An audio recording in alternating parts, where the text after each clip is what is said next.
कानपुर नगर के नवाबगंज में सखी केंद्र की ओर से 9 दिसंबर को मानवाधिकार दिवस की पूर्व संध्या पर सखी केंद्र में मैं शक्ति का एहसास अभियान का आगाज करते हुए रानी का बगीचा सामुदायिक केंद्र की छत पर लड़कियों और महिलाओं 15 से 45 वर्ष तक सेल्फ डिफेंस की 15 दिवसीय ट्रेनिंग की शुरुआत की।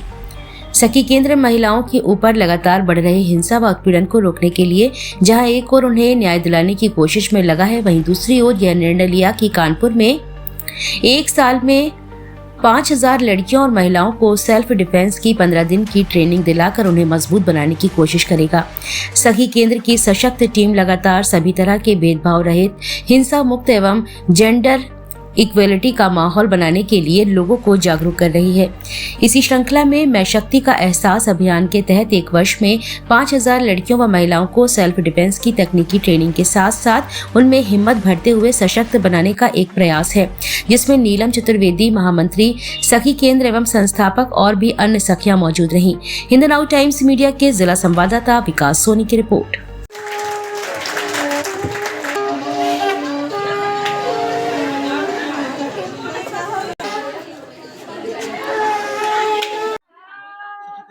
मैं अपने पिछले चैनल था पर तो आप सुरक्षा बेटियों की तरह शिक्षा प्रदान किया तो उसके बाद जो कराटे प्रथम आप करवा रहे थे शहर में किसकी जगह चले? मेरा नाम नीलम चतुर्वेदी है। सखी केंद्र के संस्थापक और महामंत्री हैं। हम लोगों के पास अब तक 40 सालों में 45,000 महिलाओं के ऊपर हो रहे केसेस जो हिंसा के हैं, उनको हम लोग डील कर चुके हैं। एक महीने में 250 से 300 केसेस हमारे यहाँ आते हैं और हम लोग लगातार जुटे हुए हैं कि उन्हें न्याय दिलाएं, लगातार सब पर हिम्मत देने में जुटे हैं, फिर भी केस बढ़ते चले जा रहे हैं। परिवार के अंदर, समाज में, वर्क प्लेस पे, इंस्टीट्यूट में, कॉलेजेस में। इसलिए अब हम लोगों ने ये तय किया है कि हम उनके अंदर हिम्मत भरेंगे और हमने ये 5,000 15 साल से 45 साल तक की महिलाओं को हम सशक्त करेंगे। हमने जिन लोगों को हमने हमने अभी 50 बस्तियों को सेलेक्ट किया है। हमने गरीब बस्तियों को इसीलिए सेलेक्ट किया है कि अमीर लोग तो कहीं भी अगर चाहें तो ले सकते हैं, लेकिन ये बच्चियां नहीं ले सकती, इतना पैसा खर्च नहीं कर सकती हैं। तो इसलिए हमने कानपुर में 50 बस्तियों को और बस्तियों के आसपास जो स्कूल कॉलेज हैं, उनमें से कुछ को सेलेक्ट किया है। इतनी लिस्ट आ गई है हमारे पास और हम एक साथ 3 जगह चलेंगे हमारे। एक यहाँ पर चलेगा, एक लाल बंगले के साइड और एक डिप्टी पड़ाव के साइड। तो ये 3 एक साथ चलेंगे और फिर और तमाम बस्तियों में होते चले जाएँगे।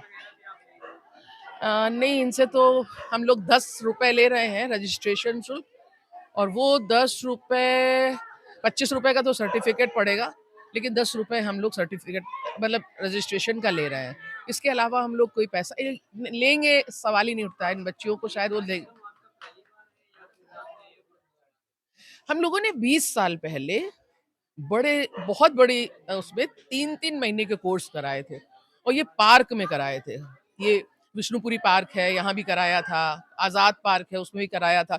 बहुत सारी जगह शहर में कराया था और उसके रिज़ल्ट बहुत अच्छे निकले थे। उनमें 60 साल तक की महिलाओं ने भी सीखा था और उन्होंने तमाम बच्चियों को सिखाया था। तो हमारी कोशिश यही है, मेरी फ़ीस यही है कि हम जिसको सिखा रहे हैं, वो कम से कम 20 लोगों को सिखाए। तो अगर हम 5,000 लोगों को सिखा रहे हैं, तो 20 गुना और ज़्यादा लोग सीख सकें, तो ये हमारी कोशिश है।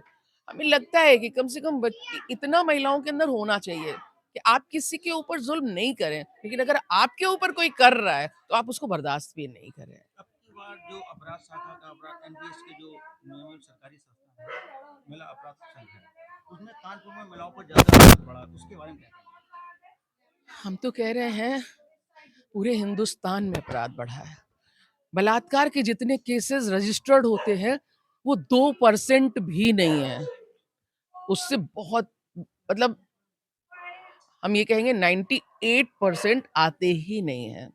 परिवार के अंदर जो हिंसा हो रही है, घरेलू हिंसा। जो घरेलू हिंसा हो रही है, वो भी जितने पुलिस स्टेशन में आते हैं, बहुत हिम्मत चाहिए भाई। घर से विरुद्ध जाके और अपनों के खिलाफ एफआईआर दर्ज कराने की बहुत हिम्मत चाहिए। हमारे यहाँ लोग आते हैं कहते हैं कुछ ऐसा करो कि कोई अगल-बगल वाला भी जान ना पाए और हमारी समस्या दूर हो जाए। वर्क प्लेस में हर जगह जो भी हिंसा हो रही है, जो उनके साथ अभी लड़कियों ने जो बताया गुड टच, बैड टच, बहुत सारी जो चीज़ें हैं, तो इन सब चीज़ों के लिए हम चाह रहे हैं कि लोगों इसीलिए हम छत पे करा रहे हैं, पार्क में करा रहे हैं, ताकि लोग देखें भी और उन्हें ये पता चले कि ये लड़कियाँ 15 दिन के अंदर हम उन्हें इतना एक्सपर्ट कर देंगे कि वो कम से कम 3-4 लोगों से अकेले निपट सकें। आपकी संस्था द्वारा क्या इस मामले में मुख्यमंत्री आदित्यनाथ से मुलाकात करके सुरक्षा मांग करेंगे? अरे हम लोग कर के थक गए हैं हर सरकारों से। सरकार की बहुत सारी प्रायोरिटीज़ होती हैं भाई। ये बच्चियाँ थोड़ी होती हैं, ये महिलाएँ थोड़ी होती हैं। प्रधानमंत्री का बेटी सुरक्षा अभियान के तहत हम सबका स्वागत करते हैं भाई साहब, बहुत स्वागत करते हैं, लेकिन यहाँ जो जिगरा चाहिए ना, लड़कियों के लिए जब लगेगा कि ये मेरी बेटी है, जिसके साथ बलात्कार हो रहा है, ये मेरी बेटी है जो सड़क पे छेड़छाड़ हो रही है, ये मेरी बेटी है जो वर्क प्लेस पे टॉर्चर की जा रही है, ये मेरी बेटी है जो घर के अंदर मारी जा रही है।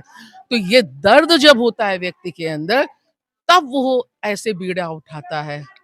नहीं तो आप कुछ भी बन जाएँ, कितनी भी बड़ी कमान आपके तो आपकी प्रायोरिटीज़ बदल जाती हैं भई, आपकी प्रायोरिटीज़ दूसरी हो जाती हैं। तो इसलिए हमने ये तय किया है कि शुरू में 5,000 लोगों को और हो सकता है हम इसको बढ़ाते जाएँ और अभी हम लोग बुंदेलखंड में भी बात हो रही है, और जगहों पे भी बात हो रही है। हम ढूँढ रहे हैं कि कुछ ब्लैक बेल्ट अच्छे लोग हमको मिलें जो मार्शल आर्ट के लोग हों। अभी यहाँ 15 दिन चलेगा और फिर 12 तारीख से परशुराम वाटिका में अभी परमिशन लेने की बात चल रही है।